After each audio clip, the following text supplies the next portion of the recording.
Next topic ਆ ਗਿਆ ਆਪਣੇ ਕੋਲ ਯੂਜ਼ਸ ਆਫ ਐਸਿਡਸ ਕਿ ਜਿਹੜੇ ਆਪਣੇ ਐਸਿਡਸ ਹੈ ਹੁਣ ਉਹ ਕਿੱਥੇ ਕਿੱਥੇ ਯੂਜ਼ ਹੁੰਦੇ ਆ ਵਨ ਬਾਏ ਵਨ ਆਪਾਂ ਉਹਨਾਂ ਦੇ ਯੂਜ਼ਸ ਰੀਡ ਕਰਾਂਗੇ ਠੀਕ ਹੈ। Inorganic acids find wide application in various industries and organic acid in food processing. ਜਿਹੜੇ ਇਨਆਰਗੈਨਿਕ ਐਸਿਡਸ ਹੁੰਦੇ ਆ ਉਹ ਕਾਫੀ ਇੰਡਸਟਰੀਜ਼ ਵਗੈਰਾ ਵਿੱਚ ਯੂਜ਼ ਹੁੰਦੇ ਆ ਅਤੇ ਜਿਹੜੇ ਆਰਗੈਨਿਕ ਐਸਿਡਸ ਹੁੰਦੇ ਆ ਉਹ ਫੂਡ ਪ੍ਰੋਸੈਸਿੰਗ ਵਗੈਰਾ ਵਿੱਚ ਯੂਜ਼ ਹੁੰਦੇ ਆ। ਹੁਣ ਆਪਾਂ ਕੀ ਹੈ ਇਨਆਰਗੈਨਿਕ ਐਸਿਡਸ ਅਤੇ ਆਰਗੈਨਿਕ ਐਸਿਡਸ ਦੇ ਐਪਲੀਕੇਸ਼ਨਸ ਦੇਖਣੀ ਹੈ। ਫਸਟ ਹੈਗਾ ਆਪਣਾ HCl ਹਾਈਡਰੋਕਲੋਰਿਕ ਐਸਿਡ ਹੈ ਜਿਹੜਾ ਉਹ ਕਿੱਥੇ ਯੂਜ਼ ਹੁੰਦਾ ਹੈ। Hydrochloric acid as a bathroom cleaner means ਜਿਹੜਾ ਹਾਰਪਿਕ ਵਗੈਰਾ ਵਿੱਚ ਯੂਜ਼ ਹੁੰਦਾ as a pickling agent. Pickling agent ਮਤਲਬ ਕੀ ਹੈ ਕਿ ਜਿਹੜੇ ਆਪਾਂ ਆਇਰਨ ਜਾਂ ਸਟੀਲ ਨੂੰ ਜਦੋਂ ਆਪਾਂ ਗੈਲਵਨਾਈਜੇਸ਼ਨ ਕਰਨੀ ਹੁੰਦੀ ਹੈ, ਗੈਲਵਨਾਈਜੇਸ਼ਨ ਕਰਨ ਦਾ ਮਤਲਬ ਕੀ ਹੁੰਦਾ ਹੈ ਕਿ ਉਹਦੇ ਉੱਪਰੋਂ ਆਪਾਂ ਆਕਸੀਜਨ ਦੀ ਲੇਅਰ ਨੂੰ ਰਿਮੂਵ ਕਰਨਾ ਹੁੰਦਾ ਹੈ, ਰਿਮੂਵਿੰਗ ਆਕਸਾਈਡ ਸਕੇਲਸ। ਤਾਂ ਉਹ ਵਾਲੀ ਐਜ਼ ਆ ਉਹ ਵਾਲੀ ਪ੍ਰੋਸੈਸ ਵਿੱਚ ਪਿਕਲਿੰਗ ਏਜੰਟ ਯੂਜ਼ ਕਰਦੇ ਆ। An iron or steel article is immersed into a molten zinc and cooled so as to have a coat of zinc on the article। ਜਦੋਂ ਆਪਾਂ ਕੀ ਹੈ ਕੋਈ ਰਸਟਿੰਗ ਵਗੈਰਾ ਤੋਂ ਪ੍ਰੀਵੈਂਟ ਕਰਨ ਲਈ ਜਦੋਂ ਆਪਾਂ ਆਇਰਨ ਜਾਂ ਸਟੀਲ ਆਰਟੀਕਲ ਨੂੰ ਕੀ ਹੈ ਜ਼ਿੰਕ ਵਿੱਚ ਪਾਉਣਾ ਹੁੰਦਾ ਹੈ, ਫਿਰ ਜ਼ਿੰਕ ਵਿੱਚ ਪਾ ਕੇ ਉਹਨੂੰ ਕੂਲ ਕਰਨਾ ਹੁੰਦਾ ਤਾਂ ਜੋ ਕਿ ਜਿਹੜੀ ਜ਼ਿੰਕ ਦੀ ਲੇਅਰ ਹੈ ਉਸ ਆਰਟੀਕਲ ਉੱਪਰ ਜੰਮ ਜੇ। ਉਹ ਜ਼ਿੰਕ ਦੀ ਲੇਅਰ ਨੂੰ ਪਾਰਟੀਕਲ ਉੱਪਰ ਕਾਹਤੋਂ ਜਮਾਉਣਾ ਹੈ ਤਾਂ ਜੋ ਕਿ ਉਹ ਰਸਟਿੰਗ ਤੋਂ ਬਚ ਜੇ ਉਹ ਆਰਟੀਕਲ ਠੀਕ ਹੈ। ਤਾਂ ਇਹ ਪੂਰੇ ਪ੍ਰੋਸੈਸ ਲਈ ਆਪਾਂ ਐਸਿਡਸ ਨੂੰ HCl ਨੂੰ ਯੂਜ਼ ਕਰਦੇ ਹਾਂ ਠੀਕ ਹੈ। In the tanning of leather the tanning ਲਈ ਵੀ ਆਪਾਂ ਯੂਜ਼ ਕਰਦੇ ਹਾਂ, ਮਤਲਬ ਉਹਨੂੰ ਕਲਰਿੰਗ ਵਗੈਰਾ ਲਈ। ਇਨ ਦਾ ਡਾਈਇੰਗ ਐਂਡ ਟੈਕਸਟਾਈਲ ਇੰਡਸਟਰੀ ਜਿਹੜੀ ਵੀ ਡਾਈਇੰਗ ਮਤਲਬ ਕਲਰ ਵਗੈਰਾ ਅਤੇ ਟੈਕਸਟਾਈਲ ਇੰਡਸਟਰੀਜ਼ ਵਗੈਰਾ ਵਿੱਚ HCl ਯੂਜ਼ ਹੁੰਦਾ ਹੈ। In the manufacture of ਜੈਲਾਟਿਨ from bonus ਤੋਂ ਜੈਲਾਟਿਨ ਨੂੰ ਜਦੋਂ ਆਪਾਂ ਮੈਨੂਫੈਕਚਰ ਕਰਨਾ ਹੋਵੇ ਤਾਂ ਉਹਦੇ ਵਿੱਚ ਵੀ ਆਪਾਂ HCl ਦਾ ਯੂਜ਼ ਹੁੰਦਾ। ਨੈਕਸਟ ਆ ਗਿਆ ਆਪਣੇ ਕੋਲ ਨਾਈਟ੍ਰਿਕ ਐਸਿਡ। ਨਾਈਟ੍ਰਿਕ ਐਸਿਡ ਦਾ ਕੀ ਯੂਜ਼ ਹੁੰਦਾ ਹੈ in the manufacture of fertilizers like ammonium nitrate. ਵੀ ਫਰਟੀਲਾਈਜ਼ਰਸ ਨੂੰ ਬਣਾਉਣ ਲਈ ਜਿਹੜੇ ਆਪਾਂ ਫਰਟੀਲਾਈਜ਼ਰ ਪਲਾਂਟਸ ਵਗੈਰਾ ਨੂੰ ਵਿੱਚ ਦਿੰਦੇ ਹਾਂ ਪਾਉਂਦੇ ਹਾਂ, ਉਹ ਜਿਵੇਂ ਅਮੋਨੀਅਮ ਨਾਈਟ੍ਰੇਟ ਵਗੈਰਾ ਲਈ ਉੱਥੇ ਆਪਾਂ ਨਾਈਟ੍ਰਿਕ ਐਸਿਡ ਯੂਜ਼ ਕਰਦੇ ਹਾਂ। In the manufacture of explosives like trinitrotoluene and nitroglycerine dynamite. ਇਹ ਜਿਹੜੇ ਹੁੰਦੇ ਆ ਐਕਸਪਲੋਜ਼ਿਵ ਹੁੰਦੇ ਆ, ਮਤਲਬ ਕਿ ਕਾਫੀ ਜਦੋਂ ਆਪਾਂ ਇਹਨੂੰ ਰਿਐਕਟ ਕਰਵਾਉਂਦੇ ਹਾਂ ਤਾਂ ਕਾਫੀ ਇਹਨਾਂ ਵਿੱਚੋਂ ਸਾਊਂਡ ਅਤੇ ਹੀਟ ਲਾਈਟ ਐਨਰਜੀ ਬਾਹਰ ਆਉਂਦੀ ਹੈ ਠੀਕ ਹੈ। ਡਾਇਨਾਮਾਈਟ ਵਗੈਰਾ ਉਹਦੀ ਮੈਨੂਫੈਕਚਰ ਲਈ ਵੀ ਆਪਾਂ ਨੂੰ ਨਾਈਟ੍ਰਿਕ ਐਸਿਡ ਦੀ ਲੋੜ ਹੁੰਦੀ ਹੈ। ਇਨ ਦਾ ਮੈਨੂਫੈਕਚਰ ਆਫ ਰੇਯੋਨ ਇਸ ਮਟੀਰੀਅਲ ਰੇਯੋਨ ਕਲੋਥ ਨੂੰ ਬਣਾਉਣ ਲਈ ਵੀ ਨਾਈਟ੍ਰਿਕ ਐਸਿਡ ਦੀ ਲੋੜ ਹੁੰਦੀ ਹੈ। In the manufacture of dyes and drugs ਇਹਨਾਂ ਨੂੰ ਬਣਾਉਣ ਲਈ ਵੀ ਨਾਈਟ੍ਰਿਕ ਐਸਿਡ ਦੀ ਲੋੜ ਹੁੰਦੀ ਹੈ। ਨੈਕਸਟ ਆ ਗਿਆ ਆਪਣੇ ਕੋਲ ਸਲਫਿਊਰਿਕ ਐਸਿਡ। ਸਲਫਿਊਰਿਕ ਐਸਿਡ ਹੈ ਜਿਹੜਾ ਲੈਡ ਸਟੋਰੇਜ ਬੈਟਰੀਜ਼ ਵਿੱਚ ਯੂਜ਼ ਹੁੰਦਾ ਹੈ। ਹਾਈਡਰੋਕਲੋਰਿਕ ਐਸਿਡ ਨੂੰ ਬਣਾਉਣ ਲਈ ਉਹਦੀ ਮੈਨੂਫੈਕਚਰ ਕਰਨ ਲਈ ਵੀ H2SO4 ਸਲਫਿਊਰਿਕ ਐਸਿਡ ਯੂਜ਼ ਹੁੰਦਾ ਹੈ ਠੀਕ ਹੈ। In the manufacture of Elm ਕੀ ਹੁੰਦਾ ਜਿਹੜੀ ਫਟਕੜੀ ਜਿਹਨੂੰ ਆਪਾਂ ਬੋਲਦੇ ਹਾਂ ਜਿਹੜਾ ਕਿ ਕਲੌਟਿੰਗ ਕਰਨ ਲਈ ਹੈਲਪਫੁਲ ਹੁੰਦਾ ਹੈ, ਉਸ ਐਲਮ ਨੂੰ ਬਣਾਉਣ ਲਈ ਵੀ ਆਪਾਂ ਨੂੰ ਸਲਫਿਊਰਿਕ ਐਸਿਡ ਚਾਹੀਦਾ ਹੁੰਦਾ ਹੈ। ਫਰਟੀਲਾਈਜ਼ਰਸ, ਡਰੱਗਸ, ਡਿਟਰਜੈਂਟ, ਐਕਸਪਲੋਸਿਵ ਇਹ ਸਾਰਾ ਕੁਛ ਨੂੰ ਵੀ ਬਣਾਉਣ ਲਈ ਆਪਾਂ ਸਲਫਿਊਰਿਕ ਐਸਿਡ ਯੂਜ਼ ਕਰ ਸਕਦੇ ਹਾਂ ਠੀਕ ਹੈ। ਨੈਕਸਟ ਆ ਗਿਆ ਆਪਣੇ ਕੋਲ ਬੋਰਿਕ ਐਸਿਡ। ਬੋਰਿਕ ਐਸਿਡ ਆਪਾਂ ਐਜ਼ ਅ ਐਂਟੀਸੈਪਟਿਕ ਯੂਜ਼ ਕਰਦੇ ਹਾਂ, ਕੋਈ ਵੀ ਮਤਲਬ ਆਪਣੇ ਜਲਣ ਵਗੈਰਾ ਹੋ ਰਹੀ ਹੈ ਤਾਂ ਉਹਨੂੰ ਆਪਾਂ antiseptic as a boric acid use ਕਰ ਸਕਦੇ ਹਾਂ ਕਲੀਅਰ। ਨੈਕਸਟ ਆ ਗਿਆ ਆਪਣੇ ਕੋਲ ਯੂਜ਼ਸ ਆਫ ਆਰਗੈਨਿਕ ਐਸਿਡਸ।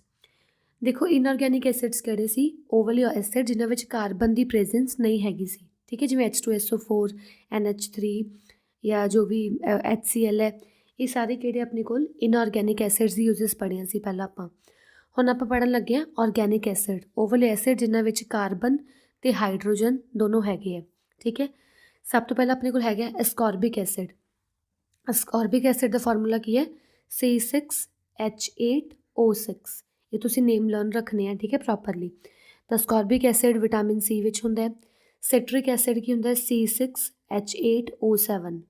ਇਹ ਫਲੇਵਰਿੰਗ ਏਜੰਟ ਜਾਂ ਫੂਡ ਪ੍ਰੀਜ਼ਰਵੇਟਿਵ ਵਿੱਚ ਆਪਾਂ ਯੂਜ਼ ਕਰ ਸਕਦੇ ਹਾਂ। ਐਸੀਟਿਕ ਐਸਿਡ ਵਿਨੇਗਰ ਵਿੱਚ ਯੂਜ਼ ਹੁੰਦਾ ਹੈ ਜਾਂ ਫੂਡ ਪ੍ਰੀਜ਼ਰਵੇਟ, ਆਪਾਂ ਫੂਡ ਨੂੰ ਜਦੋਂ ਪ੍ਰੀਜ਼ਰਵ ਕਰਕੇ ਰੱਖਣਾ ਹੈ ਠੀਕ ਹੈ, ਫੂਡ ਮਤਲਬ ਖ਼ਰਾਬ ਨਾ ਹੋਵੇ ਜਲਦੀ ਤਾਂ ਉਹ ਐਸੀਟਿਕ ਐਸਿਡ ਯੂਜ਼ ਹੋ ਜਾਂਦਾ ਹੈ। ਟਾਰਟਰਿਕ ਐਸਿਡ ਜਿਵੇਂ ਕਿ ਪਿਕਲਸ ਵਿੱਚ ਯੂਜ਼ ਹੁੰਦਾ ਹੈ, ਅਚਾਰ ਵਗੈਰਾ ਵਿੱਚ ਜਾਂ ਬੇਕਿੰਗ ਪਾਊਡਰ ਵਿੱਚ ਯੂਜ਼ ਹੁੰਦਾ ਹੈ ਠੀਕ ਹੈ। ਜਿਹੜਾ ਬੇਕਿੰਗ ਪਾਊਡਰ ਹੈ ਉਹ ਸੋਡੀਅਮ ਹਾਈਡਰੋਜਨ ਕਾਰਬੋਨੇਟ ਅਤੇ ਟਾਰਟਰਿਕ ਐਸਿਡ ਦਾ ਕੀ ਹੈ ਮਿਕਸਚਰ ਹੁੰਦਾ ਹੈ ਠੀਕ ਹੈ। ਨੈਕਸਟ ਆ ਗਿਆ ਆਪਣੇ ਕੋਲ ਬੇਸਿਸ। ਐਸਿਡਸ ਦੀ ਗੱਲ ਖਤਮ ਹੋ ਗਈ ਕਿ ਹੁਣ ਐਸਿਡਸ ਕੀ ਹੁੰਦੇ ਸੀ। ਨੈਕਸਟ ਆਪਾਂ ਕਰਨ ਲੱਗੇ ਹਾਂ ਕਿ ਬੇਸ ਕਿਹੜੇ ਹੁੰਦੇ ਆ। ਅਗਰ ਤਾਂ ਆਪਾਂ ਕਾਮਨ ਲਾਈਫ ਵਿੱਚ ਗੱਲ ਕਰੀਏ ਕਿ ਬੇਸ ਕਿੱਦਾਂ ਦੇ ਹੁੰਦੇ ਆ, ਤਾਂ ਜਿਹੜੀ ਵੀ ਚੀਜ਼ ਕੌੜੀ ਹੋਊਗੀ, ਠੀਕ ਹੈ, ਜਿਹੜੀ ਵੀ ਚੀਜ਼ ਕੌੜੀ ਹੋਊਗੀ, ਬਿਟਰ ਹੋਊਗੀ, ਬੇਸ ਮੀਨਸ ਬਿਟਰ ਇਨ ਟੇਸਟ, ਤਾਂ ਜਿਹੜੀ ਚੀਜ਼ ਕੌੜੀ ਹੋਊਗੀ ਉਹ ਬੇਸਿਸ ਹੋਣਗੇ। ਅਤੇ ਜੇ ਆਪਾਂ ਗੱਲ ਕਰੀਏ ਵੀ ਇਹਨਾਂ ਦੀ ਕੈਮੀਕਲ ਫਾਰਮੂਲਾਜ਼ ਦੇ ਅਕੋਰਡਿੰਗ, ਤਾਂ ਜਿਹੜੇ ਵੀ ਕੰਪਾਊਂਡ ਵਿੱਚ OH ਨੈਗੇਟਿਵ ਆਇਨਸ ਹੋਣਗੇ, ਉਹ ਵਾਲੇ ਸਾਰੇ ਕਿਹੜੇ ਹੋਣਗੇ, ਬੇਸਿਸ ਹੋਣਗੇ, ਠੀਕ ਹੈ। ਫਿਜ਼ੀਕਲੀ ਇਹ ਬਿਟਰ ਹੋਊਗਾ ਅਤੇ ਕੈਮੀਕਲੀ ਇਹਦੇ ਵਿੱਚ OH ਨੈਗੇਟਿਵ ਆਇਨਸ ਹੋਣਗੇ। Clear. Bases are the compounds that react with acid to form salt and water.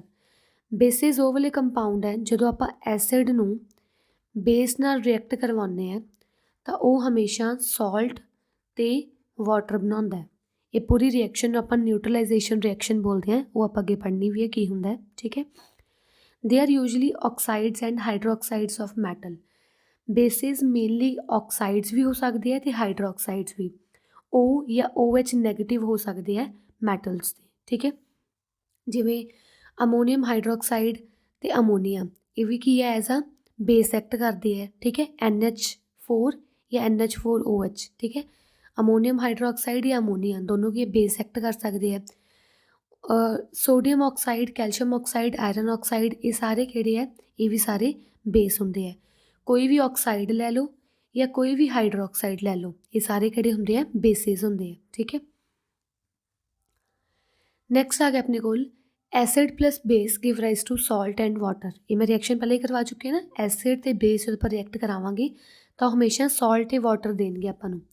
ਜਿਵੇਂ ਇੱਥੇ ਐਗਜ਼ਾਮਪਲ ਲੈ ਰਹੀ ਹੈ ਫਸਟ, ਇਹ ਕੋਈ ਵੀ ਇਹਨਾਂ ਨੇ ਐਸਿਡ ਲਿਆ, ਜਿਵੇਂ ਫਸਟ ਐਸਿਡ ਨਾਲ ਲਿਆ HCl ਹਾਈਡਰੋਕਲੋਰਿਕ ਐਸਿਡ, ਉਹਦੇ ਵਿੱਚ ਬੇਸ ਪਾਤਾ ਸੋਡੀਅਮ ਹਾਈਡਰੋਕਸਾਈਡ, ਸੋਡੀਅਮ ਮਤਲਬ Na, ਹਾਈਡਰੋਕਸਾਈਡ ਮਤਲਬ OH।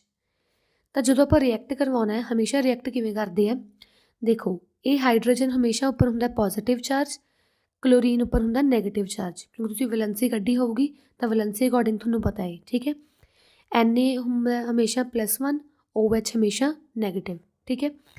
ਤਾਂ Na ਪੋਜ਼ੀਟਿਵ ਜਾਊਗਾ ਨੈਗੇਟਿਵ ਕੋਲ, NaCl ਬਣਾ ਲੂਗਾ, ਪਲੱਸ ਆਹ ਪੋਜ਼ੀਟਿਵ ਜਾਊਗਾ ਆਹ ਨੈਗੇਟਿਵ ਕੋਲ, H2 ਅਤੇ ਇੱਕ O ਬਚ ਗਈ। ਤਾਂ ਜਦੋਂ ਐਸਿਡ ਅਤੇ ਬੇਸ ਰਿਐਕਟ ਕਰਨਗੇ ਉਹਨੇ ਸਾਲਟ ਅਤੇ ਵਾਟਰ ਬਣਾ ਲਿਆ, ਠੀਕ ਹੈ।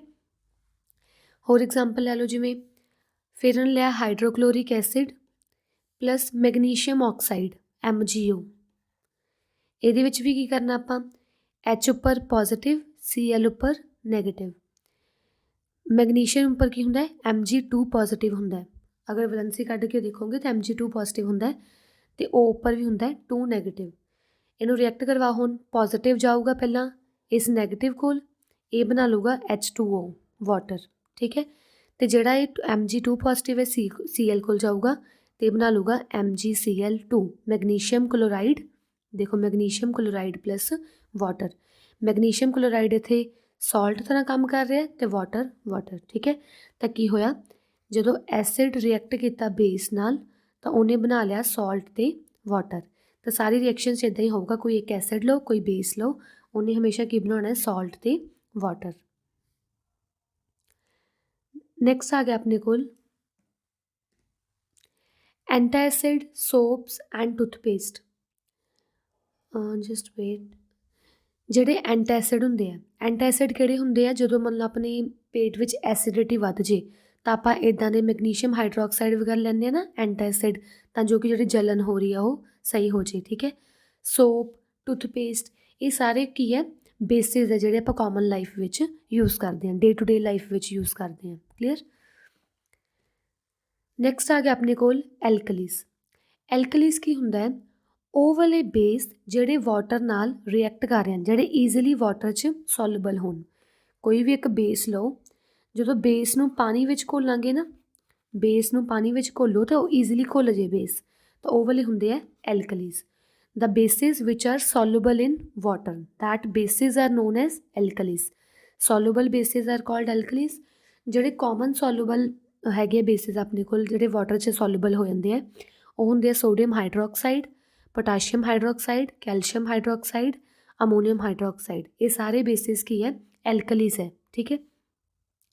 ਬਟ ਜਿਹੜੇ ਬੇਸਿਸ ਜਿਵੇਂ magnesium hydroxide, iron hydroxide, copper hydroxide, ਇਹ ਸਾਰੇ ਜਿਹੜੇ ਵਾਟਰ ਵਿੱਚ ਨਹੀਂ ਮਤਲਬ ਕਿ ਡਿਜ਼ੋਲਵ ਹੁੰਦੇ। ਤਾਂ ਇਹਦਾ ਮਤਲਬ ਕੀ ਹੈ ਕਿ ਜਿਹੜੇ ਸਾਰੇ ਬੇਸਿਸ ਹੁੰਦੇ ਆ, ਆਲ ਬੇਸਿਸ ਜਿਹੜੇ ਹੁੰਦੇ ਆ ਉਹ ਐਲਕਲੀਜ਼ ਨਹੀਂ ਹੁੰਦੇ, ਠੀਕ ਹੈ, ਕਿਉਂਕਿ ਕੁਛ ਕੁ ਬੇਸਿਸ ਮੈਂ ਐਗਜ਼ਾਮਪਲ ਦਿੱਤੀਆਂ ਵਾਲੀਆਂ, ਕੁਛ ਕੁ ਬੇਸਿਸ ਹੈ ਵਾਟਰ ਵਿੱਚ ਨਹੀਂ ਡਿਜ਼ੋਲਵ ਹੁੰਦੇ, ਤਾਂ ਆਲ ਬੇਸਿਸ ਐਲਕਲੀਜ਼ ਨਹੀਂ ਹੁੰਦੇ, ਬਟ ਸਾਰੇ ਜਿਹੜੇ ਐਲਕਲੀਜ਼ ਹੈ ਉਹ ਸਾਰੇ ਬੇਸਿਸ ਹੁੰਦੇ ਆ, ਠੀਕ ਹੈ। ਦਸ ਆਲ ਬੇਸਿਸ, ਆਲ ਐਲਕਲੀਜ਼ ਆਰ ਬੇਸਿਸ, ਸਾਰੇ ਐਲਕਲੀਜ਼ ਕੀ ਹੈ, ਬੇਸਿਸ ਹੁੰਦੇ ਆ, but all bases are not alkalis. Why? Because some bases are there which do not react with the, which do not soluble in the water, ठीक है। ਨੈਕਸਟ ਆ ਗਿਆ ਆਪਣੇ ਕੋਲ ਨਿਊਟਰਲਾਈਜੇਸ਼ਨ ਰਿਐਕਸ਼ਨ। ਇਹ ਆਪਾਂ ਕਾਫੀ ਟਾਈਮ ਪੜ੍ਹ ਚੁੱਕੇ ਹਾਂ। ਨਿਊਟਰਲਾਈਜੇਸ਼ਨ ਰਿਐਕਸ਼ਨ ਕਿਹੜੀ ਹੁੰਦੀ ਹੈ? ਉਹ ਵਾਲੀ ਰਿਐਕਸ਼ਨ ਜਿਹਦੇ ਵਿੱਚ ਆਪਾਂ ਐਸਿਡ ਲੈਣਾ ਹੈ, ਬੇਸ ਲੈਣਾ ਹੈ, ਜਦੋਂ ਰਿਐਕਟ ਕਰਨਗੇ ਉਹਨੇ ਸਾਲਟ ਤੇ ਵਾਟਰ ਬਣਾ ਲਿਆ, ਤਾਂ ਉਹ ਰਿਐਕਸ਼ਨਸ ਨੂੰ ਆਪਾਂ ਬੋਲਦੇ ਹਾਂ ਨਿਊਟਰਲਾਈਜੇਸ਼ਨ ਰਿਐਕਸ਼ਨ, ਠੀਕ ਹੈ। ਆ ਐਗਜ਼ਾਮਪਲਸ ਵੀ ਪਹਿਲਾਂ ਆਪਾਂ ਕਰ ਚੁੱਕੇ ਹਾਂ। ਕੋਈ ਵੀ ਐਸਿਡ ਲਓ, ਕੋਈ ਵੀ ਬੇਸ ਲਓ, ਉਹਨੇ ਹਮੇਸ਼ਾ ਸਾਲਟ ਤੇ ਵਾਟਰ ਬਣਾਉਣਾ ਹੈ, ਠੀਕ ਹੈ। ਇਹ ਰਿਐਕਸ਼ਨ ਸਾਰੀਆਂ ਆਪਾਂ ਯਾਦ ਰੱਖਣੀਆਂ। ਨੈਕਸਟ ਆ ਗਿਆ ਆਪਣੇ ਕੋਲ ਸਾਲਟਸ ਫਾਊਂਡ ਇਨ ਨੇਚਰ। ਐਸਿਡਸ ਦੀ ਗੱਲ ਹੋ ਗਈ, ਬੇਸ ਦੀ ਗੱਲ ਹੋ ਗਈ। ਹੁਣ ਆਪਾਂ ਇਹ ਚੀਜ਼ ਪੜ੍ਹੀ ਹੈ ਕਿ ਐਸਿਡ ਅਤੇ ਬੇਸ ਜਦੋਂ ਰਿਐਕਟ ਕਰਦੇ ਹੈ, ਜਦੋਂ ਐਸਿਡ ਅਤੇ ਬੇਸ ਰਿਐਕਟ ਕਰਦੇ ਹੈ ਉਹ ਸਾਲਟ ਅਤੇ ਵਾਟਰ ਬਣਾਉਂਦੇ ਹੈ, ਠੀਕ ਹੈ। ਹੁਣ ਆਪਾਂ ਗੱਲ ਕਰਨੀ ਹੈ ਕਿ ਸਾਲਟ ਕਿਹੜੇ ਹੁੰਦੇ ਆ। ਬਹੁਤ ਸਾਰੇ ਸਾਲਟ ਜਿਹੜੇ ਆਪਾਂ ਨੇਚਰ ਵਿੱਚ ਫਾਈਂਡ ਆਊਟ ਹੁੰਦੇ ਆ, ਜਿਹੜੇ ਆਪਾਂ ਨੂੰ ਅਰਥ ਕਰਸਟ ਵਿੱਚ ਫਾਈਂਡ ਆਊਟ ਹੁੰਦੇ ਆ, ਅਤੇ ਜਿਹੜੇ ਲਾਰਜ ਨੰਬਰ ਆਫ ਸਾਲਟ ਹੁੰਦੇ ਆ ਇਹ ਰਿਵਰ ਵਾਟਰ ਵਿੱਚ ਮਤਲਬ ਕਿ ਡਿਜ਼ੋਲਵ ਹੁੰਦੇ ਆ, ਅਤੇ ਉਸ ਤੋਂ ਬਾਅਦ ਕੀ ਹੈ ਲੇਕਸ, ਸੀ ਵਗੈਰਾ ਵਿੱਚ ਡਿਸਚਾਰਜ ਅੱਗੇ ਅੱਗੇ ਚੱਲ ਜਾਂਦੇ ਆ, ਠੀਕ ਹੈ। ਸਾਲਟ ਜਿਵੇਂ ਕਲੋਰਾਈਡਸ, ਬਰੋਮਾਈਡਸ, ਆਇਓਡਾਈਡਸ, ਸਲਫੇਟਸ, ਇਹ ਸਾਰੇ ਕਿਹੜੇ ਹੁੰਦੇ ਆ ਸੀ ਵਾਟਰ ਵਿੱਚ ਆਪਾਂ ਨੂੰ ਈਜ਼ੀਲੀ ਓਬਟੇਨ ਹੋ ਜਾਂਦੇ ਆ, ਠੀਕ ਹੈ। ਜਿਵੇਂ ਆਪਾਂ ਕਹਿੰਦੇ ਨਾ ਨਮਕ ਵਾਲਾ ਪਾਣੀ ਹੈ ਜਾਂ ਸੀ ਵਾਟਰ ਬਹੁਤ ਸਾਲਟੀ ਹੁੰਦਾ ਹੈ। ਸਾਲਟੀ ਮੀਨਸ ਕਿ ਉਹਨਾਂ ਵਿੱਚ ਸਾਲਟ ਪ੍ਰੈਜੈਂਟ ਹੁੰਦੇ ਆ, ਅਤੇ ਸੋਇਲ ਅਤੇ ਰੌਕਸ ਜਿਹੜੇ ਹੁੰਦੇ ਆ ਉਹਨਾਂ ਵਿੱਚ ਬਹੁਤ ਜ਼ਿਆਦਾ ਸਾਲਟ ਪ੍ਰੈਜੈਂਟ ਹੁੰਦਾ ਹੈ, ਠੀਕ ਹੈ। ਨੈਕਸਟ ਆ ਗਿਆ ਆਪਣੇ ਕੋਲ ਜਿਵੇਂ ਕਿਹੜੇ ਕਿਹੜੇ ਸਾਲਟ ਹੈ ਕਿੱਥੇ ਕਿੱਥੇ ਫਾਈਂਡ ਆਊਟ ਹੁੰਦੇ ਆ। ਜਿਵੇਂ ਸੋਡੀਅਮ ਕਲੋਰਾਈਡ ਹੈ ਉਹ ਰੌਕਸ ਵਿੱਚ ਫਾਈਂਡ ਆਊਟ ਹੁੰਦਾ ਹੈ, ਠੀਕ ਹੈ। ਅਤੇ ਜਿਹੜੇ ਵੀ ਰੌਕਸ ਵਿੱਚ ਕਾਮਨ ਸਾਲਟ ਫਾਈਂਡ ਆਊਟ ਹੁੰਦਾ ਉਹਨੂੰ ਆਪਾਂ ਰੌਕ ਸਾਲਟ ਬੋਲਦੇ ਹਾਂ, ਠੀਕ ਹੈ। ਜਿਹੜਾ ਕਾਮਨ ਸਾਲਟ ਹੁੰਦਾ ਹੈ ਉਹ ਆਪਾਂ ਨੂੰ ਕਿੱਥੋਂ ਮਿਲਦਾ ਹੈ, ਰੌਕ ਸਾਲਟ ਤੋਂ। ਜਿਵੇਂ ਸੋਡੀਅਮ ਨਾਈਟ੍ਰੇਟ ਸਾਲਟ ਹੈ ਉਹ ਆਪਾਂ ਨੂੰ ਸੈਲਪੈਟਰੇ, ਇੱਕ ਵਾਈਟ ਵੁਲੀ ਕਰਸਟ ਜਿਹੜਾ ਹੁੰਦਾ ਹੈ ਸੋਇਲ ਦੇ ਉੱਪਰ, ਉਹ ਵਾਲੀ ਚੀਜ਼ ਤੋਂ ਆਪਾਂ ਨੂੰ ਕੀ ਮਿਲਦਾ, ਸੋਡੀਅਮ ਨਾਈਟ੍ਰੇਟ। ਪੋਟਾਸ਼ੀਅਮ ਨਾਈਟ੍ਰੇਟ ਜਿਹਨੂੰ ਆਪਾਂ ਨਿਟਰੇਟ ਬੋਲ ਦਿੰਦੇ ਹਾਂ, ਇਹ ਵਾਈਟ ਵੁਲੀ ਕਰਸਟ ਇਹ ਵੀ ਸੋਇਲ ਦੇ ਉੱਪਰ ਪ੍ਰੈਜੈਂਟ ਹੁੰਦੀ ਹੈ। ਕੈਲਸ਼ੀਅਮ ਕਾਰਬੋਨੇਟ ਜਿਹੜਾ ਲਾਈਮਸਟੋਨ ਜਿਹਨੂੰ ਆਪਾਂ ਬੋਲਦੇ ਹਾਂ, ਲਾਈਮਸਟੋਨ ਜਿਹੜਾ ਲਾਈਮਸਟੋਨ ਰੌਕਸ ਵਿੱਚੋਂ ਜਾਂ ਬਾਕੀ ਸੋਇਲਸ ਵਿੱਚੋਂ ਆਪਾਂ ਨੂੰ ਮਿਲਦਾ, ਠੀਕ ਹੈ। ਕੈਲਸ਼ੀਅਮ ਫਾਸਫੇਟ ਕੋਈ ਵੀ ਸੋਇਲਸ ਵਿੱਚੋਂ ਅਤੇ ਫਾਸਫੇਟ ਰੌਕਸ ਵਿੱਚੋਂ ਮਿਲਦਾ। ਪੋਟਾਸ਼ੀਅਮ, ਐਲੂਮੀਨੀਅਮ, ਸਿਲੀਕੇਟ ਸਾਰੇ ਸੋਇਲਸ ਵਿੱਚੋਂ, ਮਾਈਕਾ ਵਿੱਚੋਂ ਅਤੇ ਚਾਈਨਾ ਕਲੇ ਵਿੱਚੋਂ ਇਹ ਵਾਲੇ ਸਾਲਟ ਆਪਾਂ ਨੂੰ ਮਿਲਦੇ ਆ, ਠੀਕ ਹੈ। ਬਸ ਇਹਨਾਂ ਦੀ ਅਕਰੈਂਸ ਆਪਾਂ ਨੂੰ ਯਾਦ ਰੱਖਣੀ ਹੈ। ਨੈਕਸਟ ਆ ਗਿਆ fruits and vegetables are also rich in salts. ਜਿਹੜੇ ਫਰੂਟਸ ਅਤੇ ਵੈਜੀਟੇਬਲਸ ਹੁੰਦੇ ਆ ਉਹ ਵੀ ਕੀ ਕਾਫੀ ਰਿਚ ਹੁੰਦੇ ਆ ਸਾਲਟਸ ਵਿੱਚ। ਜਿਵੇਂ ਬਨਾਨਾ, ਗਾਵਾਸ, ਐਪਲਸ, ਇਹਨਾਂ ਸਾਰਿਆਂ ਵਿੱਚ ਕੀ ਹੈ ਆਇਰਨ ਸਾਲਟਸ ਵਗੈਰਾ ਹੁੰਦੇ ਆ, ਅਤੇ ਕੈਬੇਜ ਜਿਹੜਾ ਹੁੰਦਾ ਉਹਦੇ ਵਿੱਚ ਕੈਲਸ਼ੀਅਮ ਸਾਲਟ ਹੁੰਦਾ ਹੈ, ਠੀਕ ਹੈ।